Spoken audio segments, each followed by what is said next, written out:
The internet was created originally by an organization called Darpa. Darpa is the technological development arm of the Pentagon. I would call Darpa evil, except it might sue me for defamation, or evil might sue me for defamation of character. It's a sinister organization for which we can thank for death rays and endless new ways of killing people in larger and larger numbers without damaging the furniture. The idea, and this is all connected to the smart technology and all the technologies that are coming in and artificial intelligence, they had to get the internet to a point where it was the central pillar of human society, the central pillar of where all our information came from, the central pillar of control. This is why we now have the Internet of Things, where billions of pieces of technology, everything from your fridge to your car to your telly, are connected to the internet.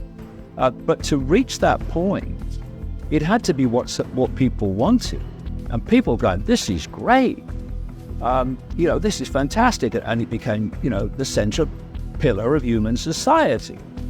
And of course, in that initial period where they were selling it, people like me and so many other people had the platform uncensored to get information out there, and it was great. And I'm sure, your DARPAs and all the connected organizations to DARPA were kind of, spitting through their teeth.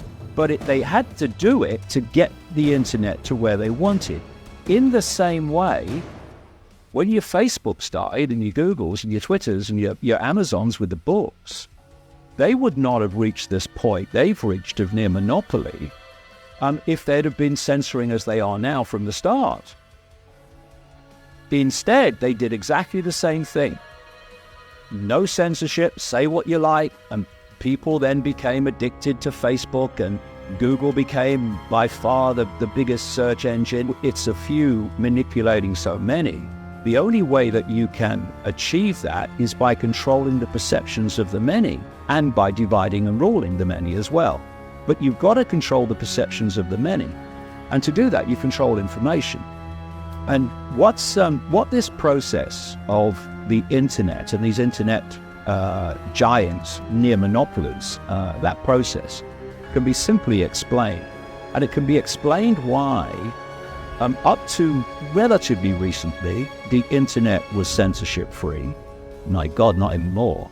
And why your Facebooks and your Googles and Twitters and stuff and Amazons were censorship-free, and now suddenly they aren't. This is the process towards that goal of complete control of information, thus complete control of human perception, thus control of human behavior. This is the process. So now we're in a position of power and strength. Now the internet's going to become what it was always planned to be. Now Facebook and Google and Twitter and Amazon are now all going to be what they always planned to be, which were gatekeepers on the information that people can see and hear.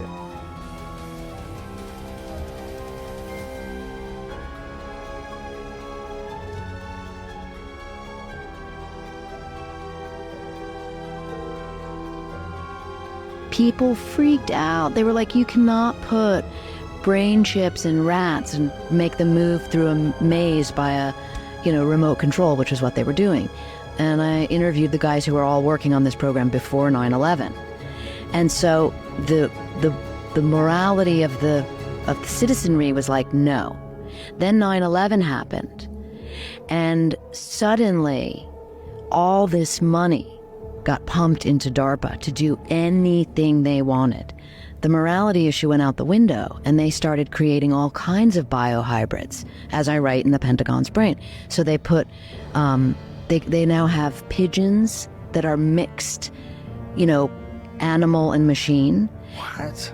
They created something called, there's a moth. So there's a Mandica sexta moth. That's what it's called. It's a large moth. And DARPA scientists put brain chips into the larva, okay? So that when it cocooned and became a flying moth, it had the chip built into its system, making it easier to integrate, and they could fly the moth around the lab. And that was a huge step. And this is now 4 years ago that I was interviewing these scientists. Did you see any of this stuff? I didn't see the moth, but I told you I saw that the limb regeneration lab was a trip. And this is all... What was going on there? Well, they were just cutting limbs off of salamanders and watching the limbs grow back, right? And examining that and saying, well, if a salamander can do this, so can we one day. And I said to them, but wait, that's impossible, you know? And they said, well, it's not actually, because humans have... I love scientists who break it down into terms I can understand. It's like what Elon Musk did, you know? Yeah. Right? And they said to me, you were once a single cell in your mother's womb, and then you were two, and then you were, right? So you can regenerate. And that's their premise. I mean, these are the world's top scientists in regeneration. What is this, Jamie? It's the moth being stimulated by electrocurrents in its abdomen. So the stimulation of the electrocurrents, they can cause it to go left or right? Is that it?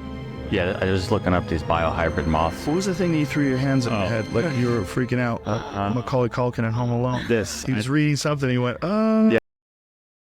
Read about this thing DARPA was putting together. A robot called the Eater robot. It's a robot that fuels itself on biological matter. You can say, no, we don't mean biological material in that way. We need plant matter, dead rodents and what have you.